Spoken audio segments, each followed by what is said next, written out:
Welcome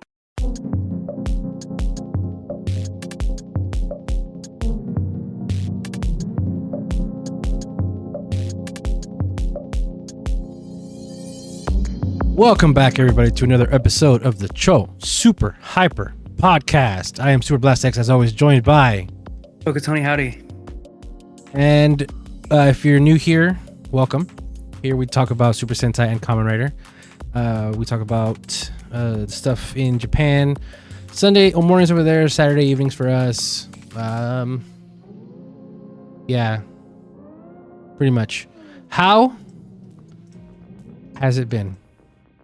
It's been pretty good. Oh yeah, look really, at that. Really good. Your glasses. You see us? Yeah. Yeah. Is there a way to? It's the shine of my glasses. I don't know how to fix that. I'm sure there's podcasters who don't run into this, right? Or video people. Probably. You know. You know what it is? I bet. I'll do this. They have a light. Yeah. They have a light, or their screen is like somewhere else. Like I said, I am Super Blast X. Thank you for liking, commenting, watching, subscribing, supporting any way you can. We have been here for about 2 years, not straight, but 2 years. We're gonna call it like that, just like how Kamen Rider does. Despite not being active for a little bit, they're counting the whole anniversary. Just like us, we were gone for 3 months. Yeah, not gone for 11 years. No. We are on the other side of Thanksgiving, on the side of Black Friday, and I made good on my thing. I said I was going to get a new webcam, and I did. I, of course, forgot to check if it zoomed in or not, and this is where it's stuck at, so I'm very much here. However, that also let me change how the broadcast was shown to Tokutoni. So the last times we've been doing the show with the webcams, he couldn't see me because of the way it was set up. Now I have it so it's recording both of our faces, and he can actually see me and react appropriately. Yep. And I can know whenever I am good to talk and not talk based on your reactions. That was a big thing. You should just talk. See how I just talked while you're talking? Yeah. You should just talk. Talking. Yeah. Tokan. I just want to bring this up since you skipped right over it in the beginning. I do my classic iconic woo in the beginning. I skipped. Oh. You didn't leave that pause for me to do the woo. Oh. You just went right to your name. Iconic. Streak broken. 2 years. 2 full years. Nope. Just like Ryder in that way. Mm-hmm. What was I gonna say? Try some stuff. Yeah. So also the headset. This is very attractive, right? I have one coming Thursday. It was supposed to get here sooner. I also got it from Black Friday. I guess they sold too many and they're barely getting to shipping them out or something.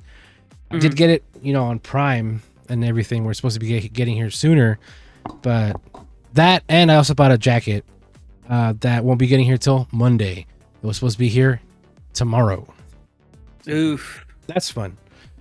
But I will be getting a new blue headset. So next episode, I should be good with that as well. Was there anything you got for Black Friday? Yes, I got. Let me see. There was something I got. Oh, I just got nails for my wall up here. Nails and I think that was it. No. But it wasn't a Black Friday thing, but it was during that time. I got 2 shelves. Right. Pretty good. I got 2 big old shelves. But you did get a Black Friday thing. Yeah. I mean, it wasn't Black Friday sale, but they did definitely. But you got a Black Friday thing. Yeah. Oh, my mystery box. Yeah. Yeah. Thank you, So Collectibles. I was able to get it this year. Did you We didn't get any last year? Yeah, you got 2 last year.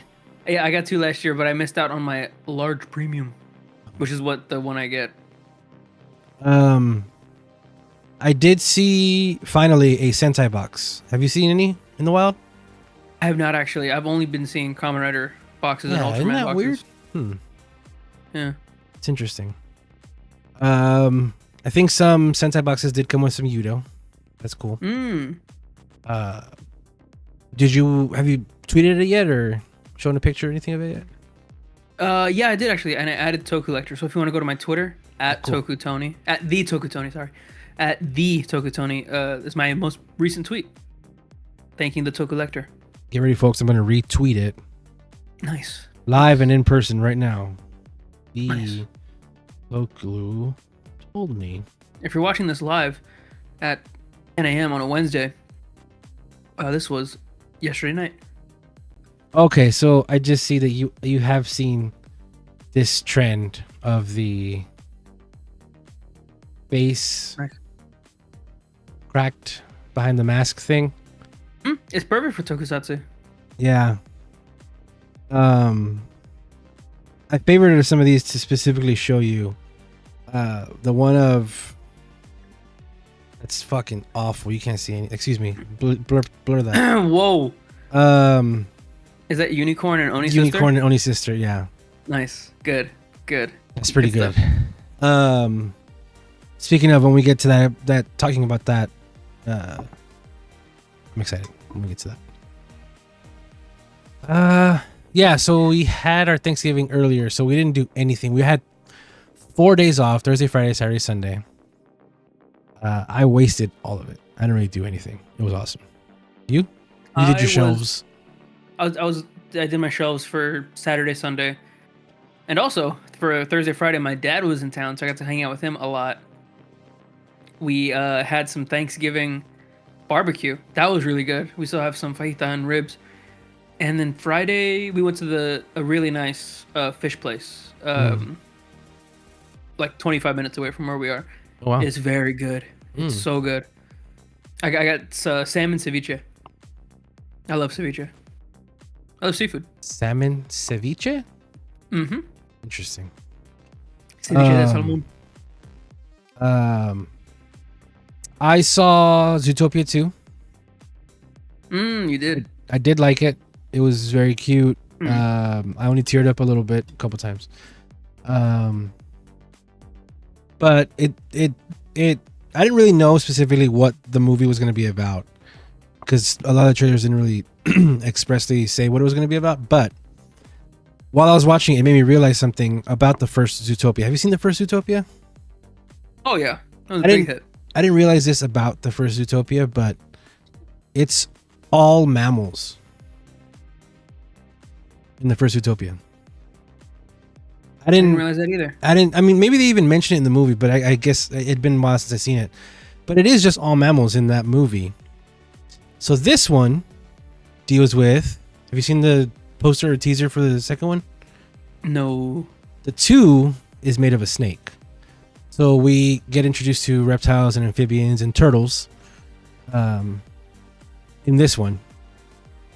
And I might be biased, but I like this one more, I guess, than the first one. But yeah, it made me realize, yeah, you know what? That was just all mammals in the last one, with the going wild and the wolves, sheep, the fox, the bunny. Yeah, I didn't even cross my mind, because that's the kind of movie where the world building, you just accept, okay, there's just these animals in this world. But you know, you can have segregation. You can introduce stuff like that. Since you saw it most recently, Zootopia 2, are there fish in that universe? That made me think of fish. Yes, there are. Oh, okay. Are they walking, talking? No. Oh, that sucks. They are food. Your favorite thing. You get to eat fish in Zootopia world? And that might be the only meat. Nice.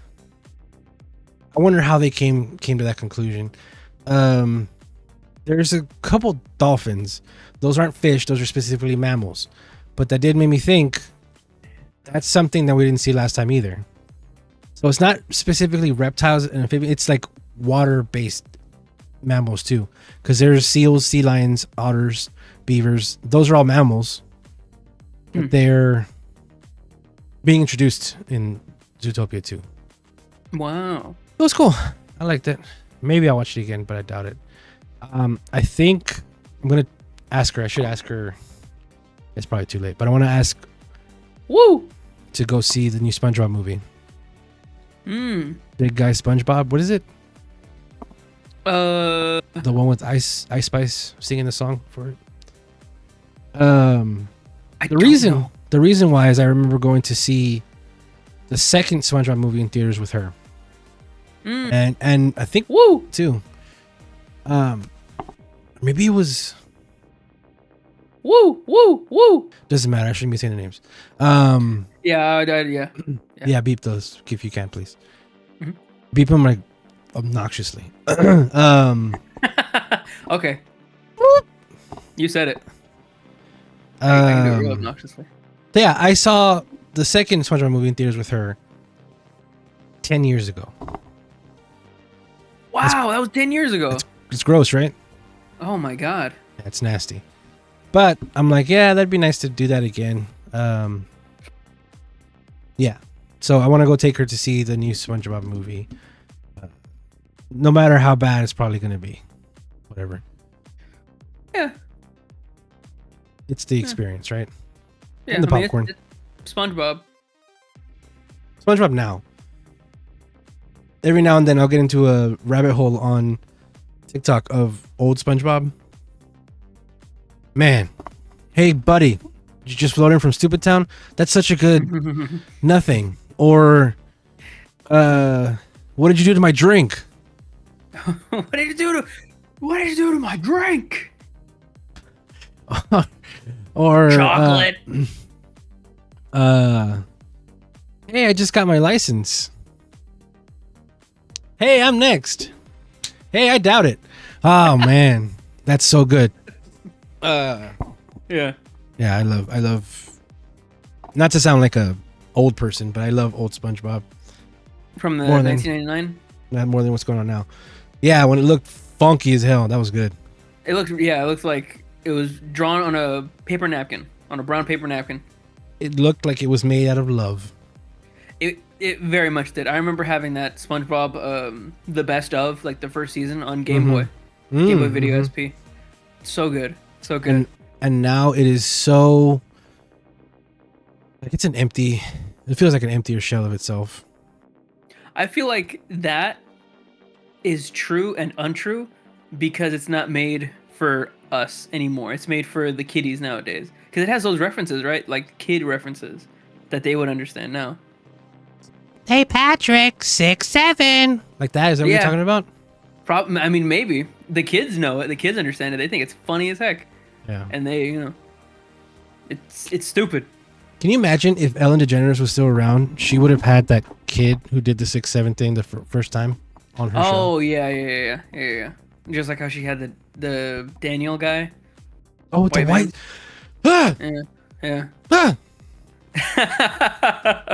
Yeah. Oh, speaking of that, I caught up on Smiling Friends. Oh, cool. Have you seen it? Have you caught up? I haven't really caught up. I've just been watching clips here and now. Okay. Caught up on that. Well, no, that's a lie. There's one that came out on yesterday that I haven't seen yet. I'll probably watch it after we record this. I also saw, because I got, forgive me for I have sinned, I subscribed to HBO Max. Because it's $3 a month for a year. It was a Black Friday deal. $3 a month for a year? That's crazy. Yeah. So that's what? Yeah, it's $36 for the year. Yeah, I'll do it. Whatever. Are you gonna try to do it now? No, you have it. See how much I pay. You don't. You shouldn't pay. We have it through the internet. Just ask somebody to sign in for you. Just like my brother. Subscription. Oh, I had the Disney Blue Max bundle. Oh, okay.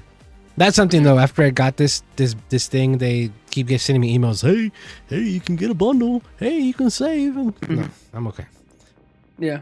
But because I did this, well, part of the reason why I did it is because in the kitchen I was catching up on Smiling Friends, and then I couldn't log into it on my personal computer, so this deal came up, and I was like, all right, fine. But I also saw on there was the Chair Company, and that I saw and caught up and finished, and that show is incredible. Yeah, that's your face the whole time watching it. It's magic, I'm telling you. I mean, just by the way that it makes me feel and like react, I know that it's good. Yeah, it's very much my thing. It's very awkward. It's very awkward. It's very cringe. Yeah. It lives in the awkward space between dialogue. Like, that's where you stew, in the awkward, like, gaps in between what these two idiots are saying to each other whenever there's dialogue between two people. It's funny that you say that, because it feels like Smiling Friends is the epitome of the realistic dialogue that whenever the first season came out was the big praise. That was the thing, big people, funny stuff. yeah, of like realistic dialogue versus like script reading and Mm-hmm. writing. And then the Chair Company, terrible. What do you mean terrible? It hurts my heart. It's just awkward. It's super awkward, but it feels like real dialogue, doesn't it? It does, but it feels like real dialogue, but at the same time it feels like you're messing with me, right? Like, you're not actually talking like that. Yeah, everybody's like in on it. yes. Like, the whole thing is a bit and they know it. God, I'm so glad you saw those two clips of that same guy. The shirt store owner. I'm positive he's at his limit. He says every syllable. It's fucking great. Ball bulging. You see the buttons. Oh my god. Anyway. And you're sure he's gonna be there. Yeah. Oh, and he's great always too. It's funny. I've seen like everything he's done. Oh my god. Except for the first things. I've never seen Detroiters, but I'm sure I'd like that. And I haven't seen I Think You Should Leave. But I know I'd like that too. He's been in like a lot of things for a very long time, right? I guess, yes. Yeah, because the first thing that I saw him that he got big for was the Comedy Central show, Detroiters. With his friend, who's also doing other stuff. I saw one of his shows too. I need to catch up, finish watching that too. But yeah, and then so I've seen everything. I've seen Friendship too. That's a movie that was on HBO Max. Friendship is another Tim Robinson movie with Paul Rudd. I don't know if you've seen or heard of that one. Yeah, I saw all the trailers for it. Have you seen the movie? No. Okay, it's the same. I saw Tim Robinson and I knew. It's the same. It's kind of the same thing. Yeah. Oof, man. Keep thinking about it. It's a lonely male story, but it's if the lonely male was an idiot, like a giant social idiot. And that's all I saw. I guess it is. I need to watch more now that I have the account, HBO Max stuff. Still want to watch Pluribus. Pluribus? Oh man, Pluribus. You're watching it? Good. I'm watching it. Oh my god, it's so good. How are you watching it? I can't believe it. On Apple TV, I have an iPhone. I have two. Wait, are you watching it on your phone or on your? You logged into? I'm logged in on my computer. I saw the first episode on my phone, but I learned about the guy that made it, Better Call Saul and Breaking Bad. So I was like, I thought to myself, I need to watch it on a bigger screen and really like immerse myself in it. I've never seen Better Call Saul or Breaking Bad, but it's good. It's critically acclaimed, so I have to immerse myself in it. And I heard so before this show came out, it was being praised as, I've never seen those shows either, Breaking Bad or Better Call Saul, but I know they're good. But before this show premiered, that was the thing that people, the new show from, what's his name? It's a Reed something? No. It is an interesting name. But anyway, the new show from this guy. Yeah. And there was nothing else to it. There was nothing else to the promos. It was like posters and that's it. Is it Lance? No. Nope. You got it? Man, I got it. But you're so close with that, thinking of that name. Vance. No. What is it? Vince Gilligan. Vince Gilligan. He guest starred on Community. Anyway, that was it. That was enough for me to be like, they're keeping this a secret on purpose because I'm sure there's going to be some kind of twist or something to this. And then I read, after the show premiered, like a summary of what the show is about. And that got me even more interested. So now I want to watch it. I want to go ahead and jump in. How many episodes are there? How many have you seen? Let me check. I want to say 6. Oh no, I want to say 7 on top of my head. Okay. And 6, 7. What's? Thanks everybody for watching. Thank you for listening. We'll see you guys next week. There's 5 episodes out now. 6 coming on this Friday. How many total? I don't know. So yeah, that is something that I want to watch. Is it pluribus or pluribus? Pluribus, like e pluribus unum. Oh, okay. I don't want to spoil what the gimmick of the show is, but that sounds insane. Yes.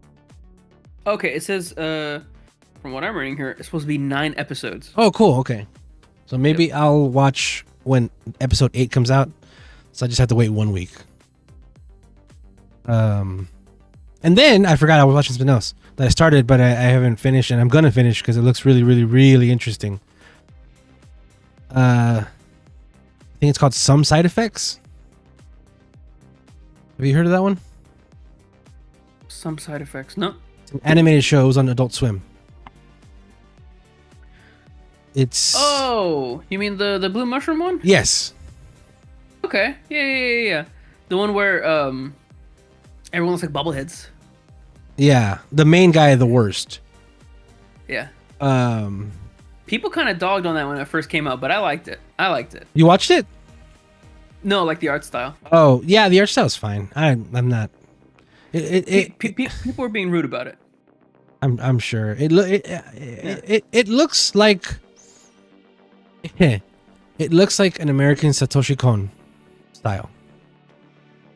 Satoshi Kon. Paranoia Agent. The guy with the smiley face? No. Paranoia Agent. Satoshi Kon. Blue Valentine. Blue Valentine?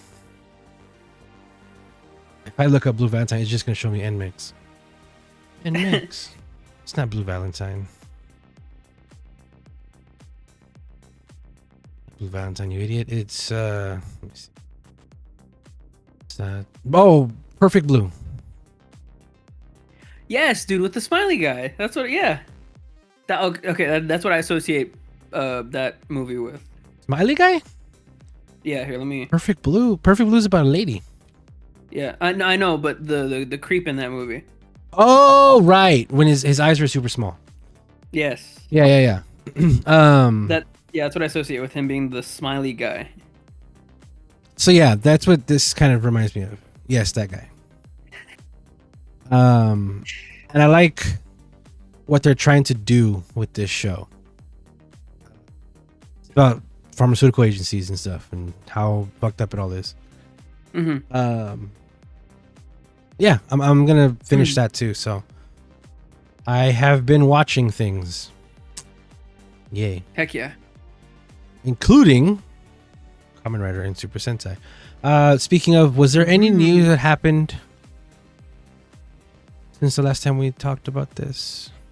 Yes, absolutely. The huge thing. Was it that we see that what the mask looks like? For what? Oh, for Project Red? Project Red, yeah. It was that we got that video of the promo for Project Red, and that we have an announcement happening on the 4th. Really? December. Yeah. That was the latest thing, was at 12/4. Announcement upcoming. I thought that was something else. I thought that was for a World Trigger anime reboot. Whoa. And I'm not kidding. Let me pull up the tweet. Project RED. Project Red. There it is. Next, 12/4. Wow. Okay. So in a couple days we'll be getting something. Do you know what World Trigger is? World Trigger, no. Okay. Not off the top of my head. Whenever you say Trigger, I think of Studio Trigger. Yeah, goats. See, this is why what you just showed me looked very it looks the fucking same to a tweet that they did. Oh, that's funny. It says 12/4 reboot, and it's in light blue. It's the same thing. That's why I thought that. That's pretty cool. Okay, well, I guess we're gonna see some stuff on Thursday. Big stuff. So we saw the suit. We saw a little bit of the suit. People have been theorizing what it looks like and making their own little mock-ups and everything, but I think it's gonna look super basic, and that's like the whole appeal of it, is that it's like it can be whatever you need it to be. It's just gonna be really shiny. It's gonna be red Gavan. Yep. Gavan, one of his things was that he never really got power-ups or changed forms and stuff. Right. So I'm betting they're gonna stay with that so that they can sell the same toy and not have to worry about modifications or anything. But there was also like those weird attacks that happened while the name was coming up. Like there was like a lightning strike, claw thing. Oh, right. Like all kinds of shit. And I seen somebody took pictures and put them all next to each other. I don't know. It was like 6 things. Yeah. Yeah, we'll see. I have no idea. I wonder if to help get people to jump in, they're gonna cast past Sentai people. Besides your goat. Decado. No. Cool guy? No. Oh, Masahashi Taniguchi. Yeah. Yeah, he's man. He's so good. He's good in everything. Oh my god. I can see them getting like, I don't know, Hanami Mori back, which is Zox's sister. I can see them getting Oh yeah. Bune Purple because Bune Violet, because I think he deserves more. I think he was really good. I think he could do more. He was really good in Zio. Not in Zio. He was really good in Rider. Go chart. Yeah, go chart. All right. Okay. There was a thread on Twitter. No, it's on TikTok, and I wanted to send it to you. Post your hot take, your Kamen Rider hot takes. And I want you to go through, and I want you to read those, and I want you to post your own, and I want to see what you have to say about that. Okay. 2, maybe 3 that I saw, and I don't know if it's a hot take if more than one person agrees with it, but this hot take was Gotchar's not that bad. I saw like 3 different people say that. What? Gotchard is shit. Okay. Okay, so them saying it is a hot take, right? Because it goes against. Yeah. Okay. Let me rephrase that. The last 20 episodes of Gotchard are terrible. Is it when Legend comes back? Yes. So I don't even know when that is, but the whole reason for that, and the story-wise, the unanswered questions, and the production speed-ups that they had to do for that show, a lot of the problems that I have with that show, story-wise and production-wise, come from the beginning of them wrapping up the 6 months of production beforehand. There's a freaking time skip too, isn't there? Mm-hmm. Yeah, where they're like, oh, months have gone by, and when they have like a little montage thing. Another cool hot opinion that was in there that I thought you would like was Legend deserved to be more than a side character in Gozyuger. He should have got his own miniseries next to Outsiders. Nah, dog. That's like his whole thing is that he's like whatever. He is Legend because he sucks up to Decade so much. But his whole universe is like him being the best and him like bathing in diamonds, I guess. Being gorgeous, whatever. He has enough personality to be in a show. You can drop him in a show and he'll do okay. He does not have enough background lore and story to justify his own series. We don't know anything about this guy. Oh, but he deserves it. He deserves it like Decade deserves an ending. That's necessary though. Decade not ending. His show ended. Oh. Right. And then we got Zeo Part 2. Zeo Part 2 is Decade Part 2. Decade Part 2 is Zeo. Yeah. Decade Part 2 is Zeo. The later half of Zeo. Yeah. You go back and watch Zeo, it's crazy how much Decade is involved in the plot. Mm-hmm. Yeah, another Decade is the final boss. Mm-hmm. What? All right. Yeah. Are we good to move on? Just another thing to clarify. Don't come at me. The reason I think Gozyuger is so bad is because I had really high hopes for it, and I really wanted to love it, and I really did love it for the first half, for the first beginning of it, the beginning of Gozyuger. I really had high hopes for that shucks. Breaking news. Toei Tokusatsu World official. Super Space Sheriff Gavan Infinity super teaser trailer. Hey, cool.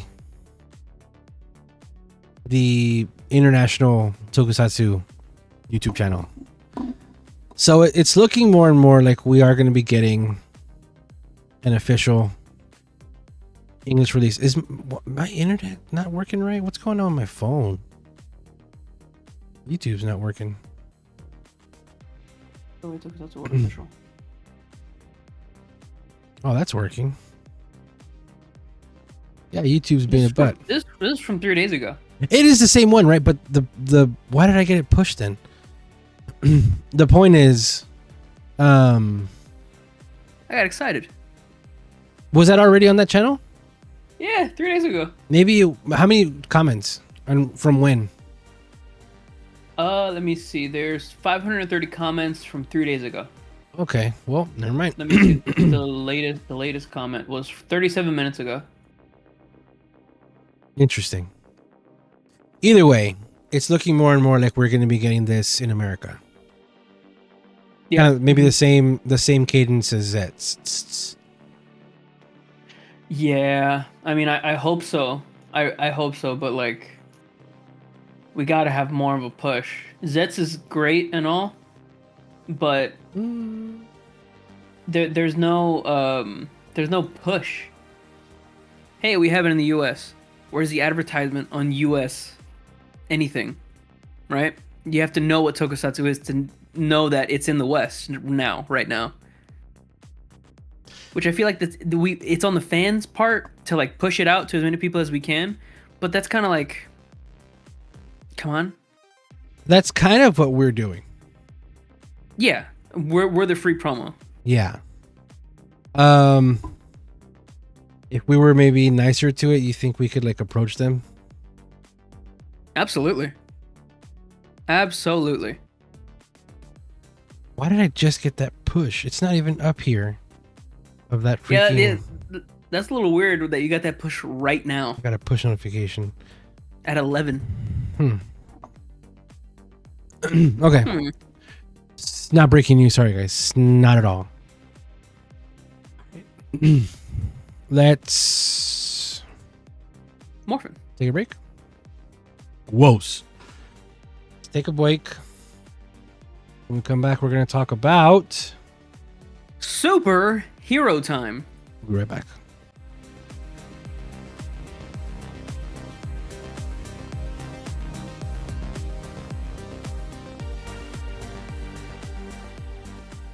Hey, guess what? We're back. Hey, What are we watching? What did we watch? Excuse me. this is Kamen Rider Zeztz, episode 12, case 12, Impact. Impact. Each of these have been one word titles, right? Yep. Each and every one of them? Yep. Interesting. Each and every one of them, one word. Case, number, Case, impact. okay. So what did you think? I thought this was like the weirdest Zeztz episode ever. This is definitely the coolest fight ever, and the most outlandish dream theory ever, or a dream mission ever. It's the introduction of NMIXX Knight, so that's cool. He's not a Kamen Rider. He's No. NMIXX Knight. And I heard that maybe, did you hear this? That they maybe got the info wrong for secondary writer? Yes, I did hear about That that. maybe they misheard and there's not a secondary writer and it Right. is NMIXX because they misheard. It was supposed to be Yeats or something like that. Yes.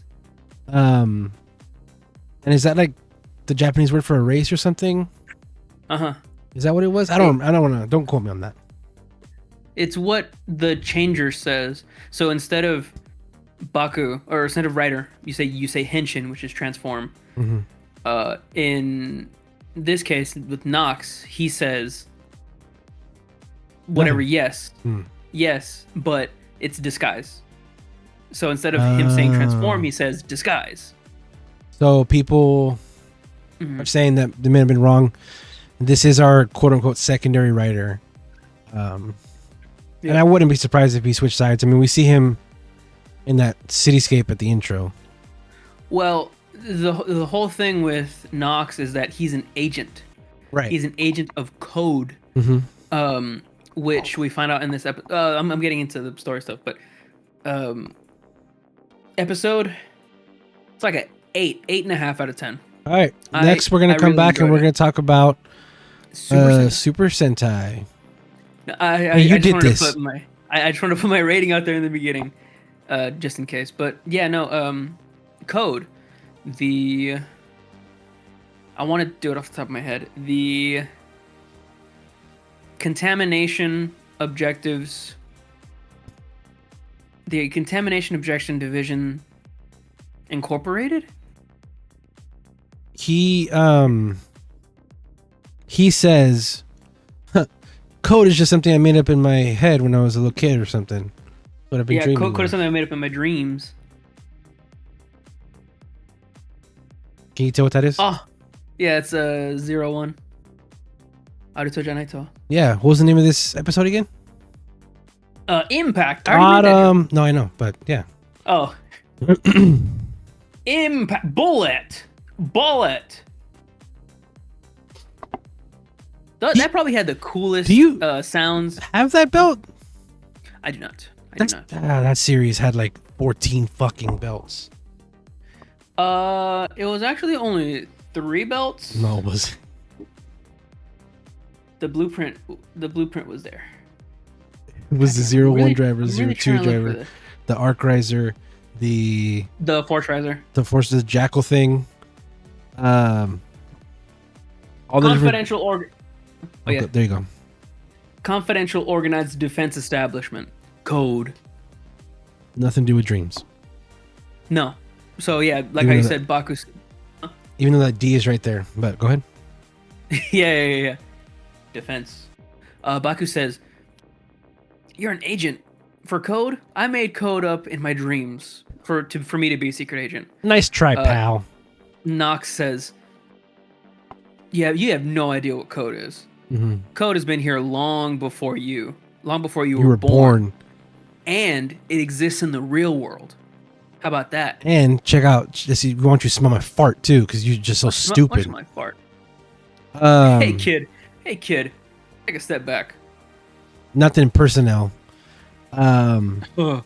he in at the beginning of episode 2 where he shoots the Pokeball and the monster comes out a little bit and then it goes back into the Pokeball. Jesus, this series is just bringing up so many questions like that. I don't know how or what they're gonna do to follow up, because so the thing inside the capsule is made from Zetz's subconscious. Yep. From his dreams. So shouldn't everybody be able to make these? Yes. And why couldn't he get one when he wanted one? Because he was having conflicts subconsciously. So the mind affects his subconscious. So who wrote this again? Yu Takahashi? Yu Takahashi, yeah. Right. Yuya. X8 got to a point where he was able to make the games himself. Yep. Keats got to a point where he was able to make the buckles and stuff himself. 01. Yeah, he made the stuff himself eventually. We are very much in a Yu Takahashi show. Yeah.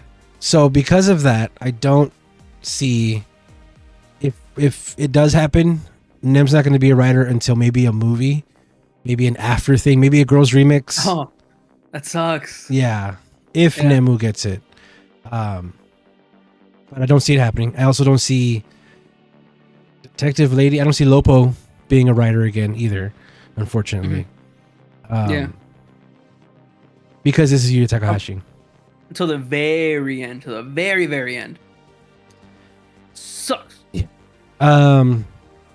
But yeah, it's just weird all these rules that are being set up. Because yeah, he had that book and he saw the 4 different color orbs. But I guess everybody has those color orbs, like in their, if they do make their own capsums, and then maybe, and then the capsum monster looks like Zeztz. So he always had that form, or was he only able to do this because he became Zeztz? Well, no, because the first capsum existed before him. Right. The impact capsule. I think we have no explanation or anything, but I think this is Yu Takahashi. Zbaku has been a member of Code since he was little. He doesn't remember it. He made those original capsums, and then they erased his memory. He forgot about it until now. He's re-becoming an agent. I think the reason he has those capsums in the first place and is Zeztz was because he made up that form and everything from his vision of another writer. Maybe it was Nox Knight. Another writer. So the capsums work as like Venom.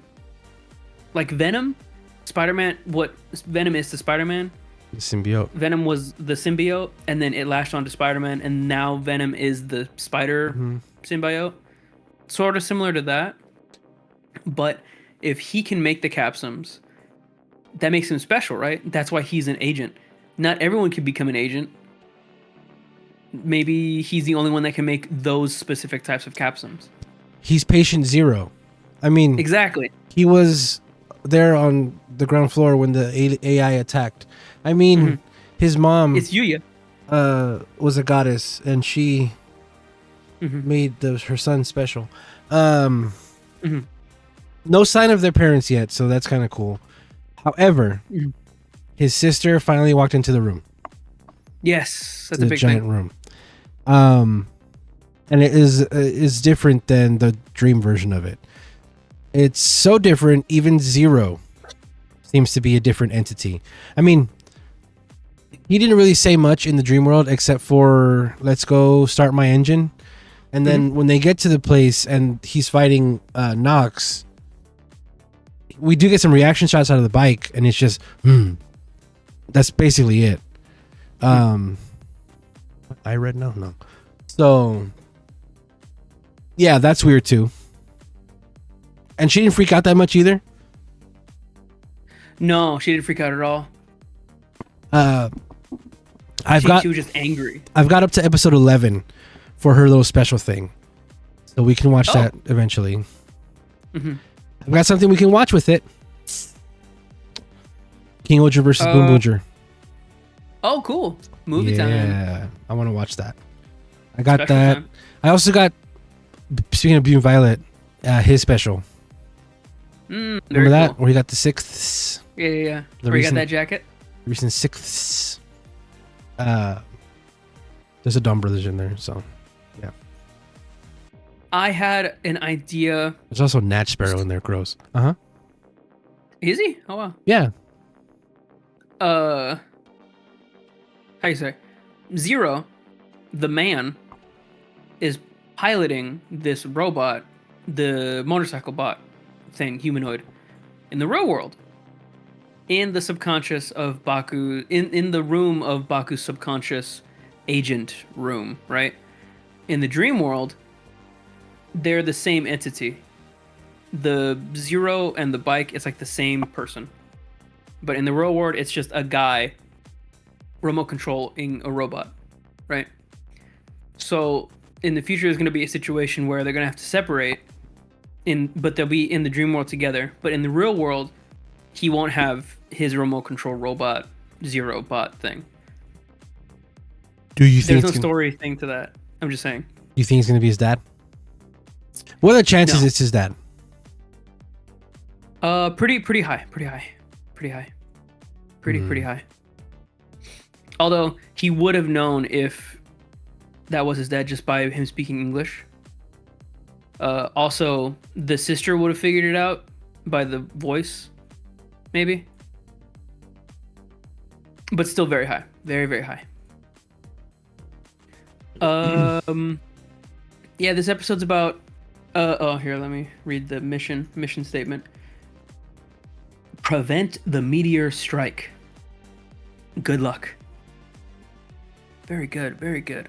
I love his English. It's still very nice. I like it a lot. Yeah, so Baku meeting up with Nox. Nox shoots him. We have the little kid who is in love with space.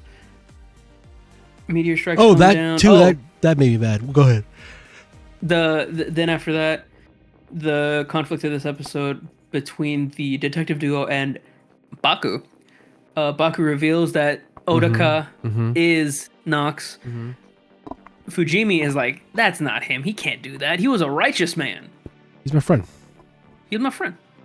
You're gonna talk shit about my friend? How dare you? So they box it up a little bit. Fujimi's not believing it.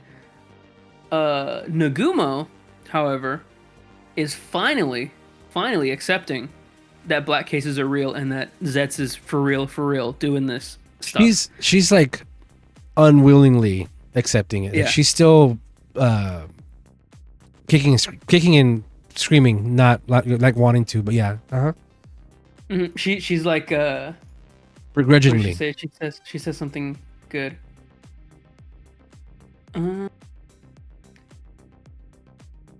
If I'd believed him, maybe I would have realized the danger he was in. I feel like I'm going crazy. That's what she says. Yeah. You believe Baku now? Question mark? Blah, ... I feel like I'm going crazy, ellipses. Yeah. But through the course of the investigation, I've seen the black cases with mine own eyes. Yeah, no shit, dog. You saw the first 10 episodes with your own eyes. But yeah. Sorry, you were saying. Yeah. Was that the end of your thought?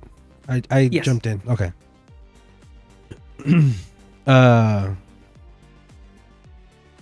Yeah, so another thing that made me mad was, so there was no monster. There was no nightmare, right?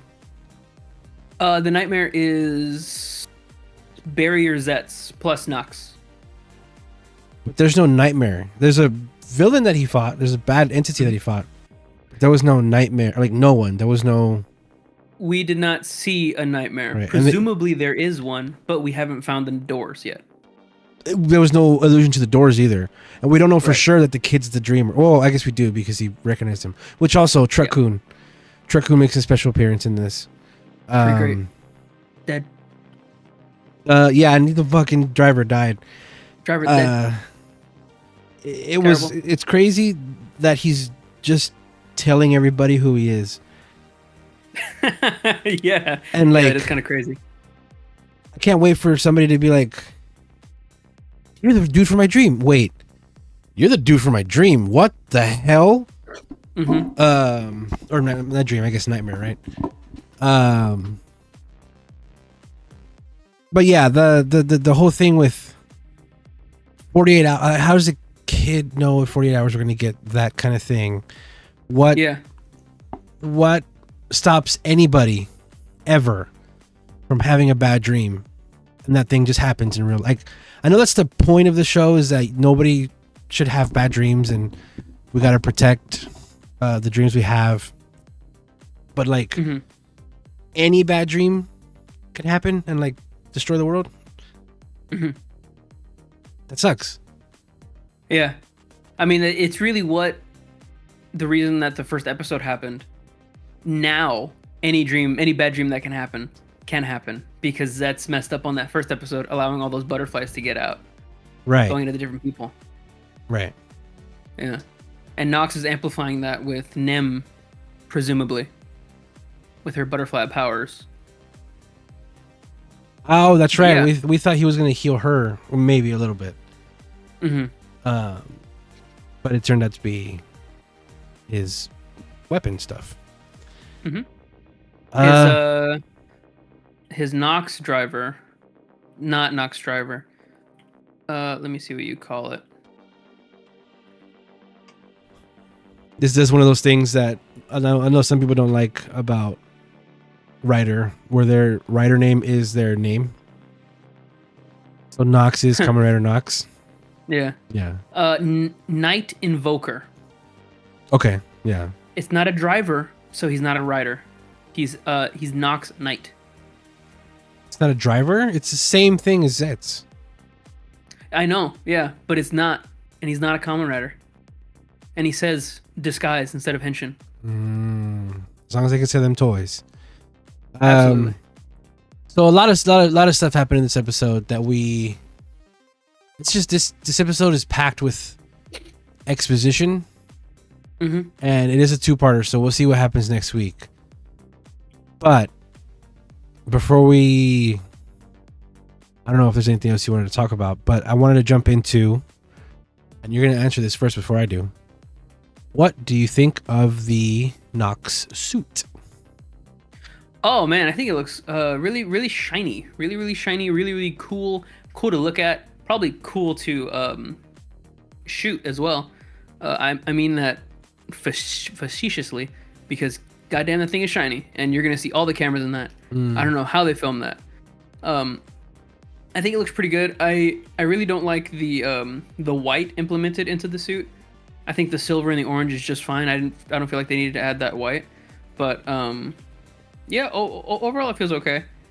I wish they had more of an emphasis on the orange lighting on it, like how with Zeztz we have a huge emphasis on the orange pattern and lighting and everything. Right.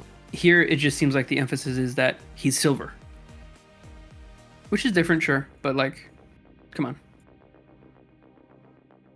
This is a nightmare. I'm not super into it. I mentioned this while we were watching it, but it looks like the kind of suit that would very easily get fucked during shooting. And yeah, like it can get so dirty.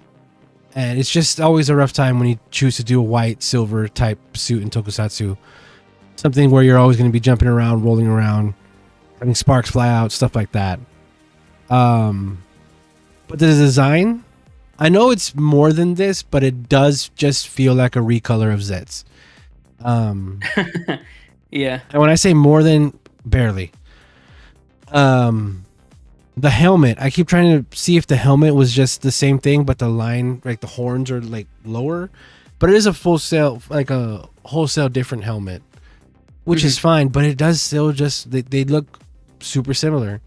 And we sort of talked about this before, where that's helped the toy line sell a lot, where they can just like repurpose, repaint, reimagine a hero suit, make it a villain suit, and they can sell that. I mean, we saw that last year with Bitter Gov. I don't think. Oh yeah, Daybreak. Gochard had Daybreak. Yeah, it is a thing that they do a lot. I don't know. I'm not super into the way this suit looks, especially like I said, because it's white, because it's silver, because you can see everything. You can see the folds. You can see the creases a lot more. Yeah. And that makes the suit look like a suit, when these should look like beings. Does that make sense? Yeah. These just like how whenever you see a monster in Sentai, it looks like a suit, but the people are seeing monsters. So like you should feel that in the design of the character and the suit. And the thing about Sentai is those definitely look like suits, and I think they're always meant to be. If you go back to like Battle Fever and Go Under, they have like the suits separate. They're folded up on a table, and they go and they grab it, and you see them. You don't see them put it on, but it's implied they actually like put the suit on. So in Sentai, a lot of times when you see those wrinkles, I love it because it means the person is in there and they're kicking ass. In Rider, it usually feels like it's supposed to be a henshin, right? It's a transformation where the person isn't there anymore. They are that. Yeah, they're the thing. They are I'm a Kamen Rider. Except for when you have very, very specific shots of POV, and then it's like a Tony Stark visor in the face. We gotta stop talking about 01. All this stuff. No, this happens for this guy too. There's a POV shot in one of these episodes where you see all like the stuff. I think it was like the second episode, and I totally skipped over it because I didn't want to think about it. I feel like it the happened technology in of the world. Probably. Anyway, yeah, not a fan. I'm not gonna hate it, but I'm not super into it. I'm ready for him to get upgraded. Now we're saying all this having just had a silver suit last season, but I think that one was fine. That one looked pretty good. That one really good. That one did have more going on with it. Zeztz and Nox's suits are just so plain, in my opinion. Well, you didn't like both of those suits from the very beginning, the get-go.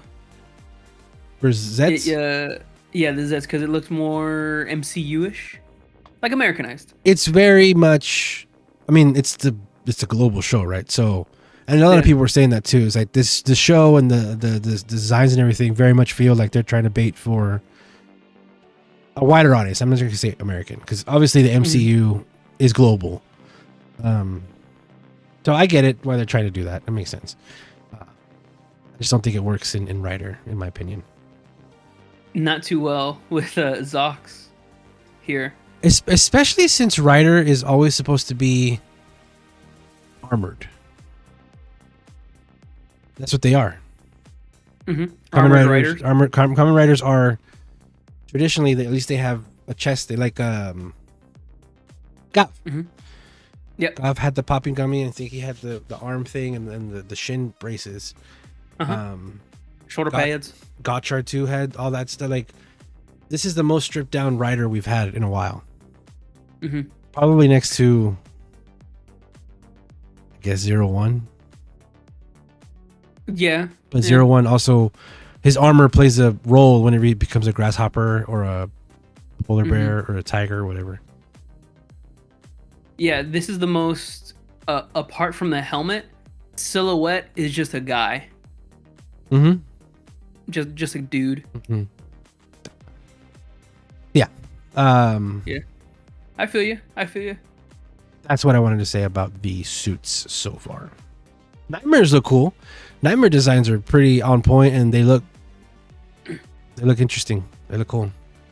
That moth one, or that mold one, I kept calling it a moth, but apparently it was mold. That one creeped me out.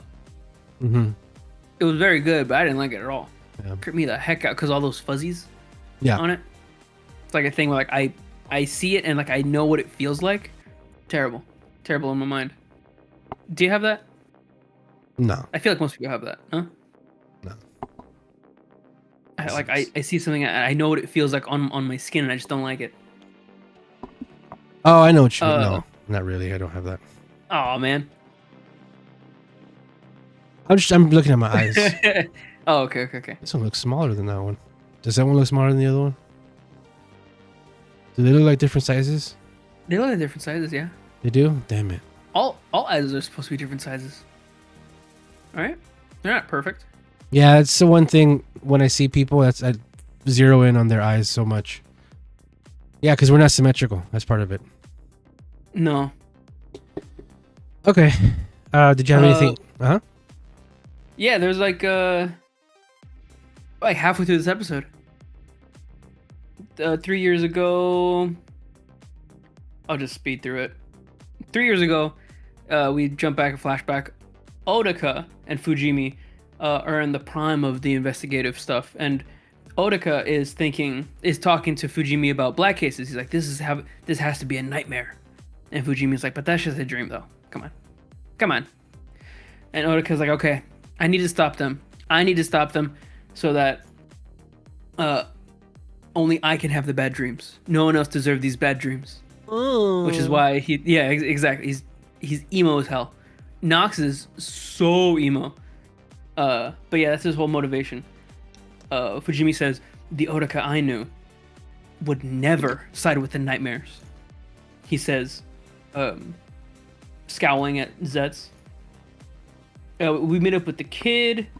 The kid is afraid of meteors and meteorites because he saw a presentation at the space center saying that there's a 1% chance in 2030 a meteor strike will extinct level threat Earth, and that scared him so much that he has a nightmare about the meteor strikes happening right now. I like that when he tells him that Zeztz and his sister, they're like, wow, you know so much about meteors, or you know so much about space. I would have been like, did you not hear me? That's 5 years away from now, lady. Like, this is serious. This is serious, guys. This is happening for real. 1% chance. I saw it in my more than none. I saw it in my nightmare. But yeah, Baku's sister, whatever her name is. I'm sorry. Let me grab her name. Minami. Minami, that's right. Yorozu goes into the room. This is quite unexpected. Zero says, oh my. They go off to the thing.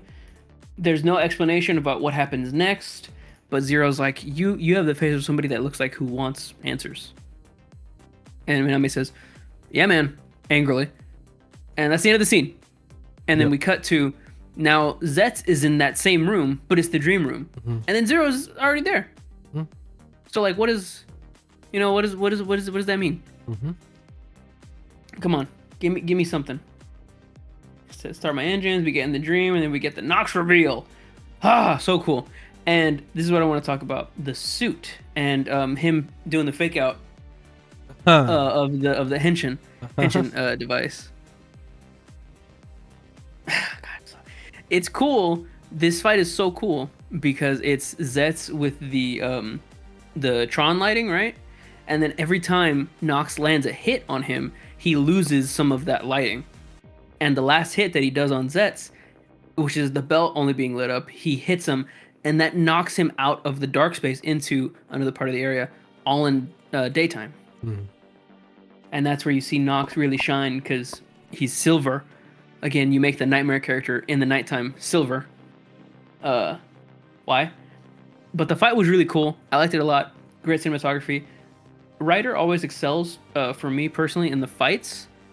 Not so much the last 2 years, because they use a lot of CG. A lot of CG. But this year it feels like we're going back to contact fighting. Since the suits are so dulled down, it's either you shoot or you use your shield, which is like nothing there, but you still get that hit or something. And then the fight with the nightmare, the shield or the barrier. I keep saying shield. It's barrier. Barrier capsum is a cool effect. The filter they put on the Zeztz suit for that, where he looks like all Foggy. smoky. It's a very cool effect. I don't like looking at it. It hurts my eyes to look at it. It's a very cool effect, and it pulls off what it's supposed to pull off. I don't like looking at it. Looks nasty. So if the capsums control different things, so one of them was like healing, peace in mind, augments, machine, and then like reality warping. Yep. That's what each of those do, right? Mm-hmm. Why could NMIXX just magically teleport behind Zeztz whenever he wanted to? Or whip the floor and make him like follow. You know, he was like manipulating all kinds of shit, and he didn't have to use any special capsules or anything. He used erase to be able to do that. I don't know. I guess that's just how he is. He's super emo. He needs that, like, he needs that story, that long game thing. He wants to feel that accomplishment, because you're right. He is a much better agent, and he's so much better at using dreams and manipulating them in fights. He could just whoop the floor with Baku right now. And that's the thing I always say every year with any tokusatsu show. And I'm glad we didn't have the show really during Dawn Brothers, because I'd be a very huge hypocrite. I'll say it. Dawn Brothers doesn't make sense. But in Rider, whenever they set up these rules, they don't take them seriously enough, I think. Or they don't follow through. Are you going to leave? Or are you taking your headphones off? No, I was adjusting it. But especially harsh with this one, because I mentioned this before. This is a dream show, and you really shouldn't have rules in your dreams. I don't think you should. That sort of defeats the thing of it being a dream. You should be able to just fly around. Yep. And then not that this has to be grounded in reality or anything at all. But I've mentioned before, your dreams, you can't imagine a new face. Everybody you see in your dreams has to be somebody you've already known. None of these people know who Zeztz Baku is, but they see him. Yeah. Yeah. That's not that, because that's a dream. That's a rule that I'm saying. They can pick and choose their rules, but still. Yeah, it's weird that they picked the medium that has no rules to make such concrete rules for its characters. And like the thing with like, in 48 hours, the meteor's going to hit us. Well, just dream. This is actually going to hit us 5 days from now or so.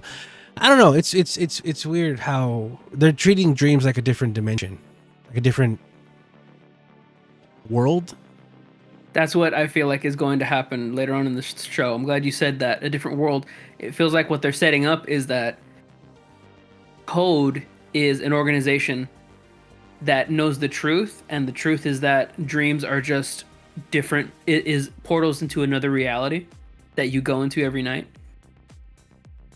And that sort of explains why there are rules, because it's not really infinite possibilities. It's another dimension with its own set of rules. Things like that. Right. And then, like, speaking of how Nox is able to do that stuff, Zeztz, one of his key traits that made him become a major guy in this agent guy, is a lucid dreamer. And the thing about lucid dreaming is, you can do whatever you want, right? That's the whole, that's the conceit of that. Nox is pretty much being a lucid dreamer in that fight. He's doing whatever he wants. Yeah. I don't know. I feel like they could just like shoo that away with a one line of it. You're a top rate class A lucid dreamer in your dreams, but you're in someone else's dream. So that like leeway or whatever to like explain it away. But yes, I see exactly what you're saying. Because if Zeztz is really the top A best lucid dreamer. He could just get the nightmare, make his hand big, squish in his hand, and then that'd be the end of the episode. That'd be it. That'd be it. But then there'd be no show. Yeah. I still think you can get away with doing dreams better than this. Absolutely. Unless the thing is that it's not a dream. It is a different universe where when you go to sleep, your mind doesn't stop. Your mind needs to go somewhere, and your mind goes to the dream world. And here, you can do sometimes everything. There's still rules. It's kind of like it's actually you know what? It's the same place. Yeah. Yeah. I don't know. We'll see how this show comes up as we move along. We're thinking about all these explanations, and I'm like making up things to forgive the writer for not explaining anything so far. He could just not do any of that and then still just be, no, it's a dream. But what about this? Can you write it better? Yeah. Actually, yes, I can. Toei listens to my podcast. Right. I'll have you know. They specifically listen to you. I think I've just seen enough of this to know what they're doing. Yeah. All right. Go ahead. Last thing, I already did 8.5 out of 10, and then we already said that the big reveal at the end was that capsums are the power to make bad dreams come true. All right. That come from Zeztz, and the capsums affect the user's mind, but the user's mind is what creates the capsums. So it's like a Ouroboros type deal.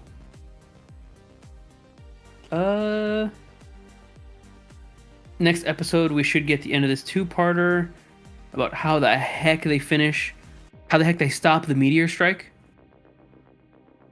Yeah. I don't know yet. What it has to do with that purple capsum that he uses next episode. You think we're going to see Shield again? Barrier again? I think we are, just because it was in the ending. It was blacked out in the ending, just like the healer. The heal capsule was blacked out for different reasons, which I thought was weird. The heal capsule was stolen. Why is it blacked out?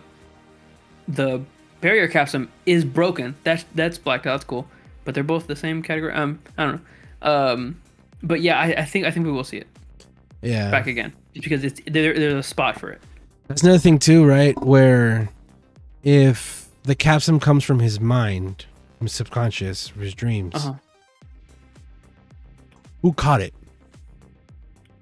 That's the thing. That's exactly what that's where my theory comes in, is that he was a dreamer, top A, and from his childhood, and he's like patient zero, or like his dad was actually the first Humagear.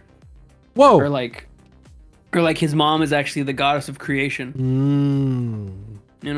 Yeah. Or his mom is actually his daughter. Or his daughter is actually his mother. His daughter is actually his mother. He actually designed his daughter one-to-one off his mother. Not really. She just died. Okay. That's it for this one? Yep. All right, we're going to take another quick break. 10 seconds again. When we come back, we're going to talk about Abba Ranger. Yeah. We'll be right back.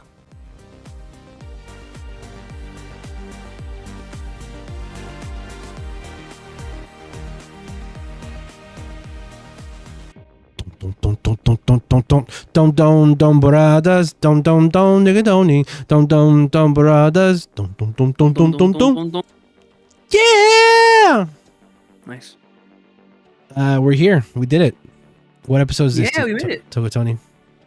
This is Gozyuger, episode 40. Terrifying. Ribbon laughs in the haunted house.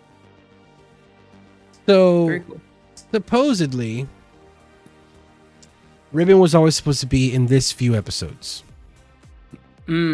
Supposedly. Okay. I don't know if I buy that. I think we lost at least 2 episodes of her being a havoc, raising hell.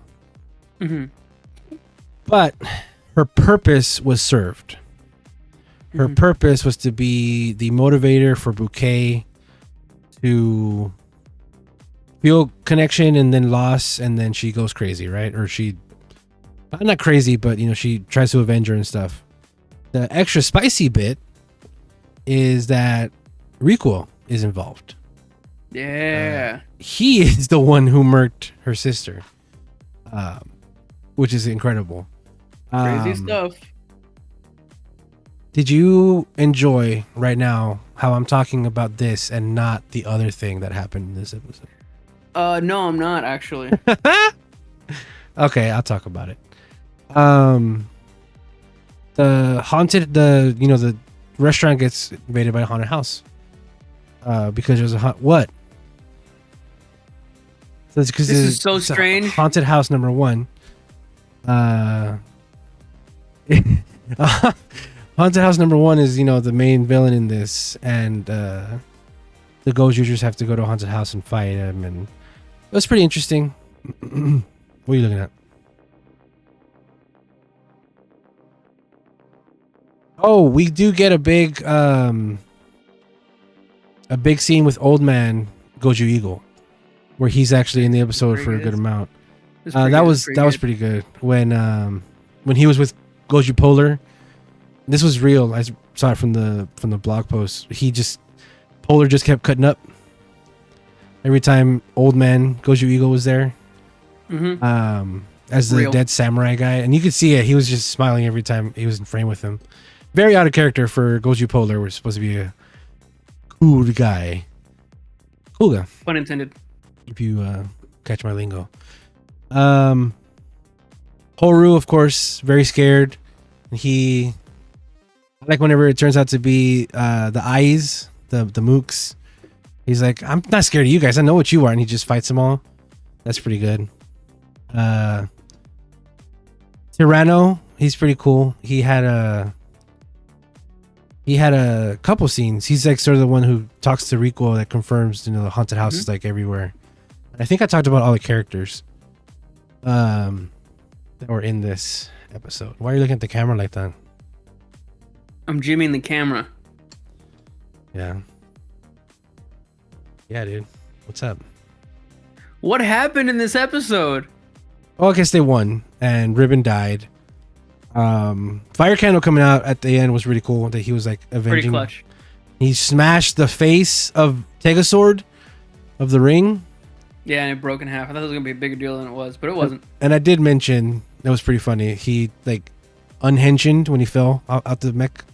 Oh yeah, that was pretty. So that we can see like, it's so Bouquet can see that it's him, but like in uniform, they're already not in their suit when they're in the mech. He could have fallen with those clothes. That's fine. Maybe those clothes are not allowed to leave the green screen environment. What's up, man? Dead air. This bit sucks.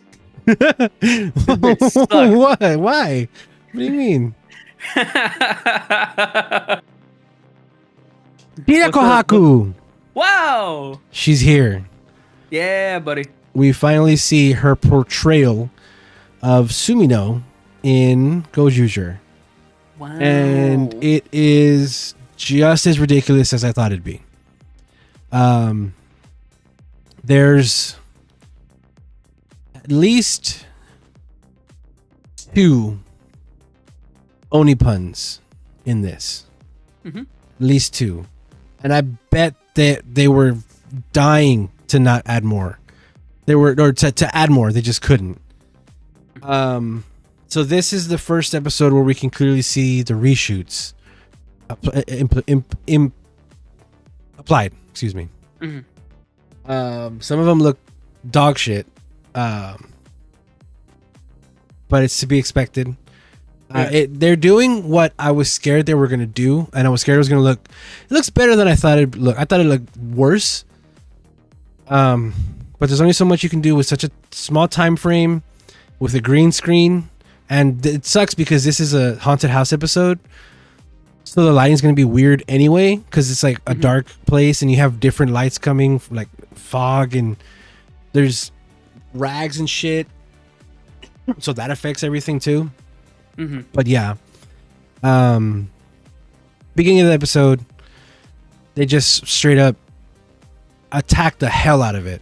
I'm sure there was a different opener, but this one they went ahead and jumped ahead and addressed the situation. I do enjoy that it wasn't hard at all for her to sway and say, yeah, I like this face, I'll keep it. Mm-hmm. It's just funny because it's her. Like it's Ridiculous. Shida Kohaku saying, yeah, I like my face, I'll keep it. Okay, yeah, sure. Yeah. And but then she says, here, I'll give this a try. High class and luxury. Yeah. Like as if that's not her catchphrase. Oni cute. Yeah. And there's Oni, and you even hear the yo. Mm-hmm. Nippon natin nippon ichi but yo, and we hear the little sound effect thing right before Tegazord finished the unicorno. Onicorn is what we're gonna call her, right? Onicorn. Onicorn. There's So the the show first. is serious drama, except for the parts where Shida Kohaku's on screen, and then it's a comedy. It's not. This show's been a comedy the whole time. Okay. It has been. Yeah, I feel like this is the most serious Sentai ever. What? Did you forget King Oger? King Oger is serious, but it's also about space bugs. This is like real life kidnappings and murders and idolization. I guess the subject matter, but so is Dawn Brothers. Yeah, Dawn Brothers had some. Do we need to talk about Pink's psychosis? That is hilarious because that is real, but it's also so outlandish that you can make fun of it. Yeah, she steals the show. It's so she's very busy too. She's got a movie coming out, and then like I said, she has a show that's going on right now too.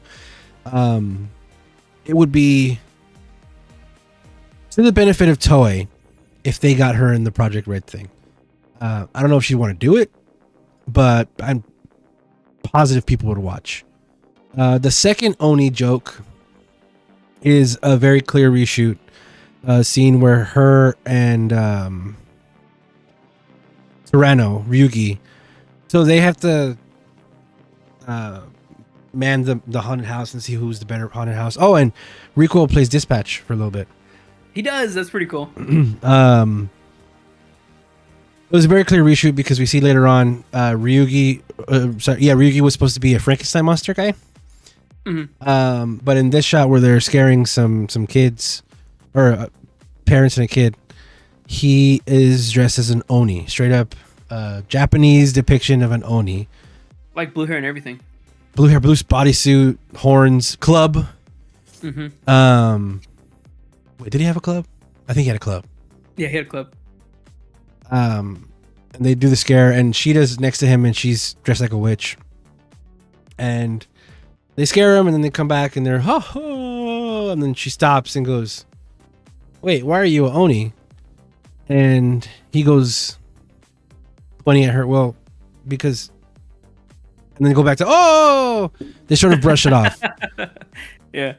But it's such an overt and obvious nod at her. Mm-hmm. I love it. Of course. I've seen people complain already, of course, that, oh, that was too much. They need to stop referencing that she's... And my brother, my guy, they do it all the time. They do it all the time.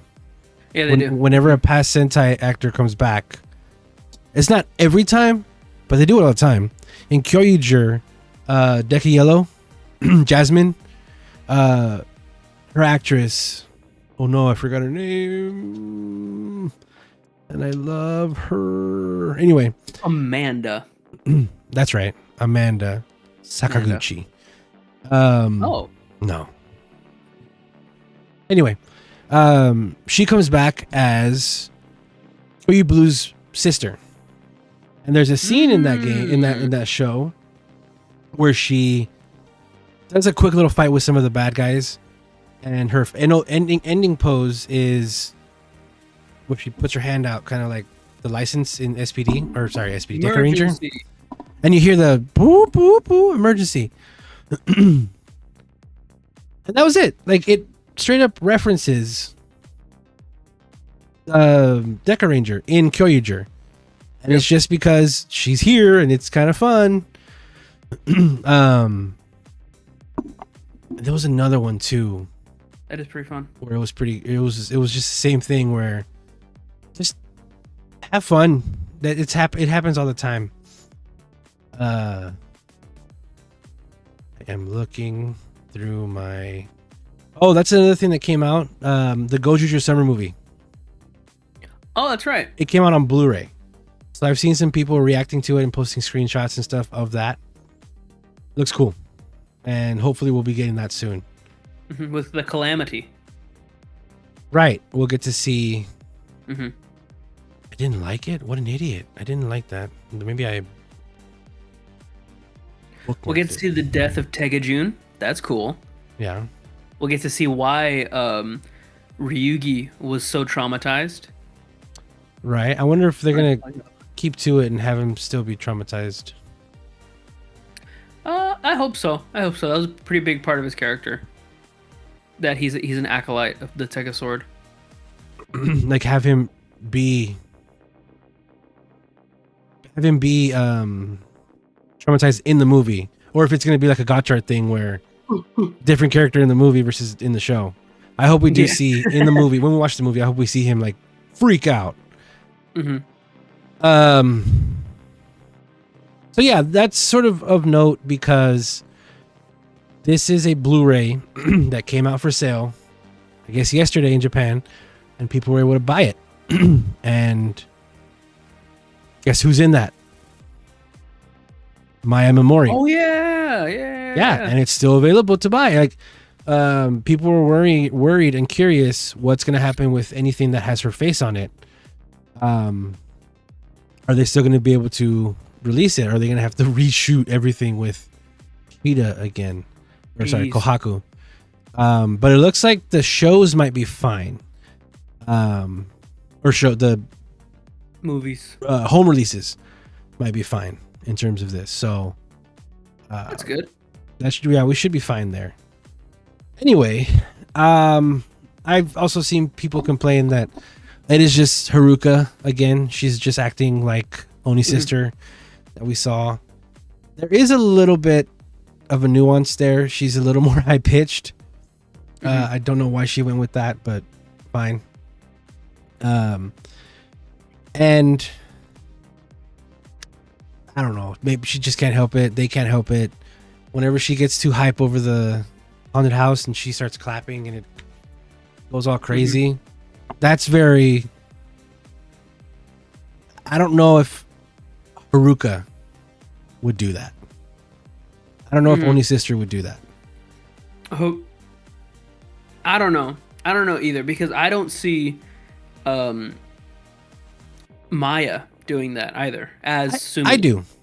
You do? I didn't feel that at all. I thought that one scene was just for Kohaku to like go over the top a little bit in her debut episode. I see her going over the top, yes, but I don't see her going over the top like that for this. Haruka. Yep. But you're right, could be for Kohaku because she is that kind of actress and she's sort of insane. Yeah, I see them doing that for her for that instance. But I try to imagine that with Maya, and I definitely see it. It's just not as unhinged because Shizuku Kohaku is my favorite unhinged ranger. Crazy how they didn't go off to the sister. That would have to be too much rewriting, I think. I think they have set in stone, especially like it would sort of take away from her character. The character itself, Sumino. The intro. Oh, that's right, yeah. They redid the intro. Insane. I did not think they would do that. I didn't think they would put that much effort into it. It's so cool. And I'm sure it was bittersweet for the guys to come back and redo this. And I can't wait to hear what they say about this. I can't wait to see the live stage show. I see them crying, and one of them slip up and say, "Maya, we miss you," or some shit like this. I think they've. I don't know what they think. I assume that they value their future projects going well to make a slip up like that. Yeah, you're That right. would be major. Well, let's watch Sheeta do it. Watch she like the one day Yeah. she goes to the concert and she goes, "I know I'm taking over my Amamori," and everybody goes, "Oh." She said the name we don't say. She goes, "Now here she is." Oh, She raises Unicorn. down. She lowers down from the ceiling like a unicorn. like SpongeBob. Um, SpongeBob had a unicorn in that one scene. do you remember a trait that Rene from Gotchard had about haunted houses? Yeah, she loved him. She loved them. You remember what Yeah. her animal was for her henshin? Unicorn. Yeah. So people have made that unicorns love haunted houses, I guess. Because they're mystical. It is weird that, and also unicorns become onis or onis become unicorns. Remember that Did she become an Oni? the evil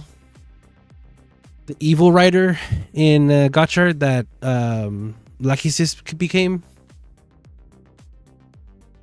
Yes. Dread? No, what is it called? Not Dread. Dread.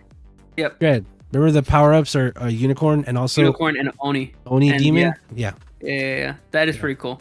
Onis and demons. Shiriko Haku.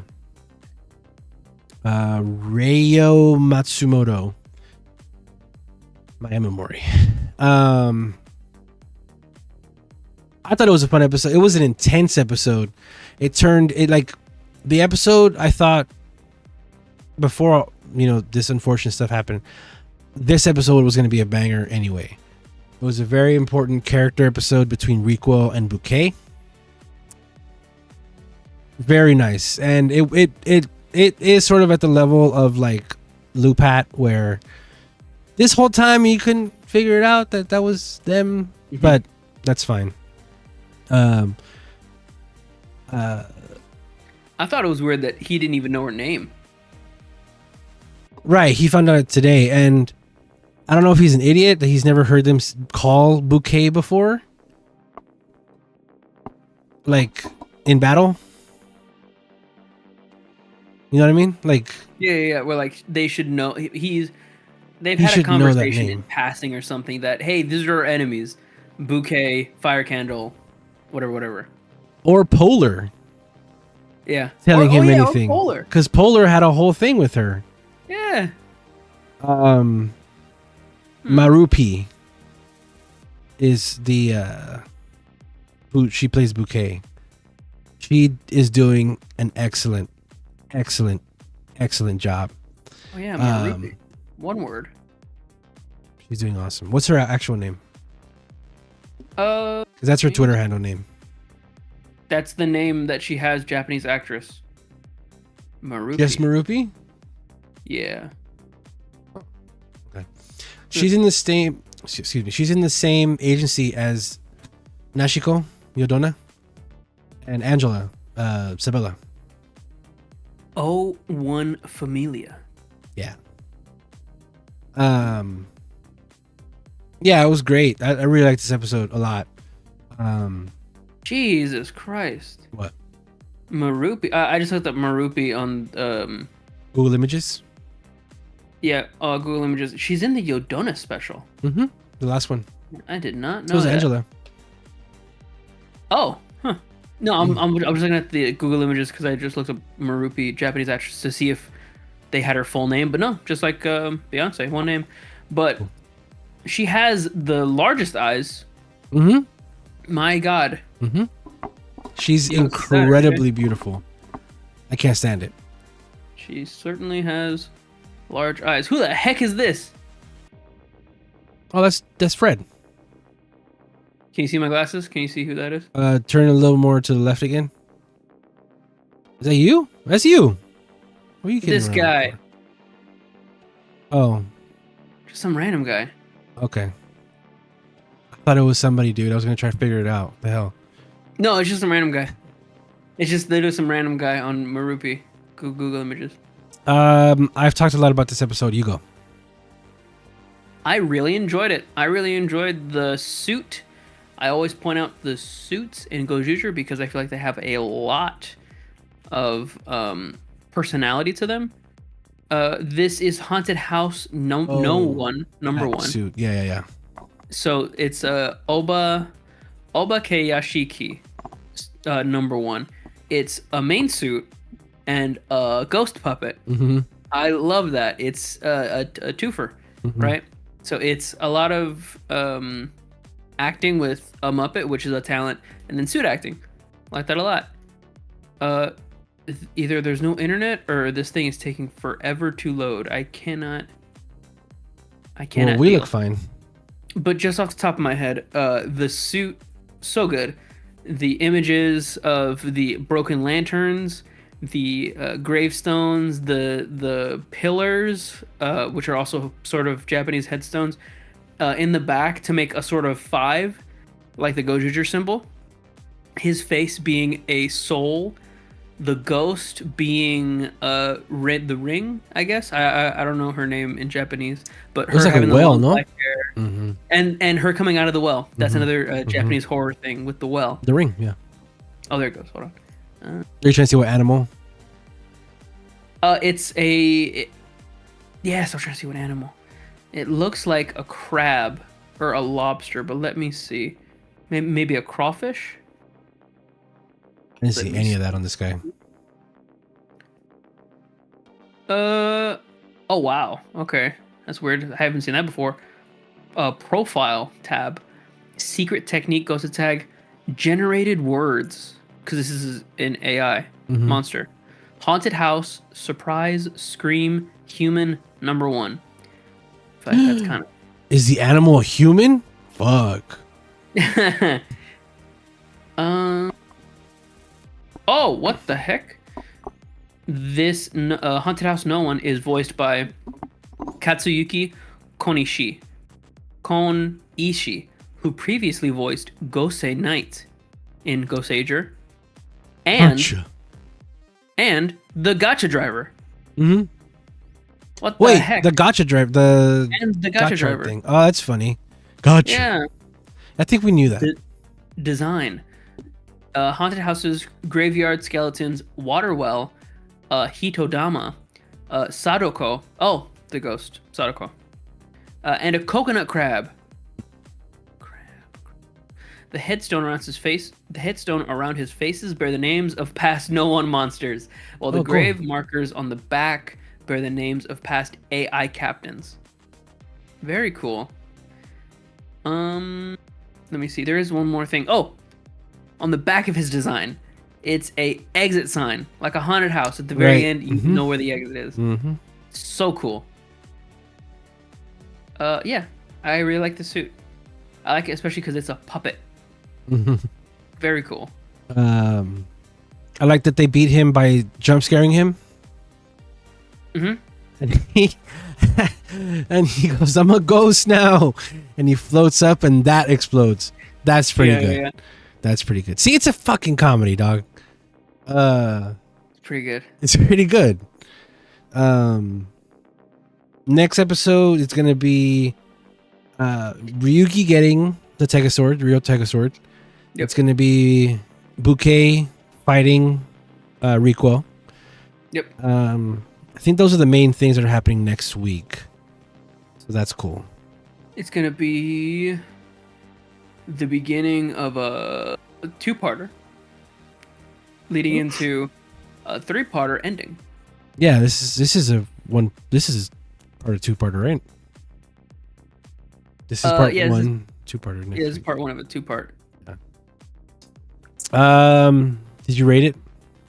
No, it's a 10 out of 10. Shirakaku. Nice. Yeah, that's the right. Comedy moments. I did want to point out, you said they Run? filmed that beginning part for the beginning of, like, that was like the thing that they needed to do to introduce the character. I feel like we also did get the real beginning of that Halloween episode, which was Horu coming out of his room and seeing the haunted house. I feel like that was the real beginning of the episode. They added that. sure? Mm-hmm. I don't think so. I think the real beginning of the episode was the creation of the haunted house monster, or them being in Tekajun's palace, and the haunted house monster comes out, and it's Bouquet's plan, and Ribbon joins her, because we don't see them until they're already in there, and she runs into Rico, and she's like, "Oh, I lost my sister." Sure, that's good enough, but I feel like the beginning of this episode, because we've seen a lot of episodes start with the Tekajun palace. I feel the beginning of the episode should have been, or was going to be, them in Tekajun's palace, Fire Candle saying like, "Oh, Bouquet-chan, what's your plan today?" And, "Oh, this haunted house is going to get them for sure." Oh, and then Tekajun's like, "Why don't you take your sister with you?" And she's like, "Yeah." And then, because just having Bouquet like already sitting there scared, I could see them like maybe start the episode, or that was maybe a bit of it where they do go in there, she gets scared, Ribbon runs off, and then they're left alone or something. The thing is, just having her start off scared in there, that's enough. Like, you don't need that much exposition for that. So I think from that you can just get her saying, "I lost my sister," and that's enough for everybody, I think, to know where we're going. I think that was fine enough to get that cut. But it does show how flexible these shows are in what they can add, cut, rearrange. Yeah, you put things around and it still makes sense. Make enough sense. That episode where the unfortunate Garo tribute episode was janky as hell. The Decker Ranger episode. Yeah. A lot of cool clips came out of that episode. Where's Garyudo? He's dealing with trauma. Okay, I think we're gonna get out of here. Are you good? Oh, yep. Okay. In the ending of this recording, the past like minute, I'm getting a stuffy nose now. I don't know what the heck's happening. That bodes well. Yeah. Let's do. There's no smooth way for me to do this. Intro, outro music, go. Thank you so much, everybody, for listening, for watching, for liking, subscribing, for commenting. Don't forget to do all that stuff with me, Super Plastics, on all social media platforms. Thank you for listening. And I'm Toku Tony. You can catch me everywhere at Toku Tony, except for Twitter. I am the Toku Tony. Like, comment, subscribe. We want to hear from you. Check us out. Share it with all of your friends. Bye-bye. Seriously, go check us out on, well, I guess me on TikTok. I'm not doing much anymore, but it's fun. Have a great day.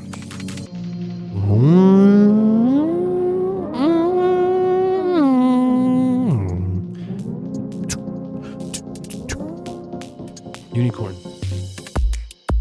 Ninja. Whoa. Hey man, sorry. That's embarrassing. I got a little hand. Right now, you're fading out. You're fading to black. Okay, yeah. Bye, everybody. Have a good week.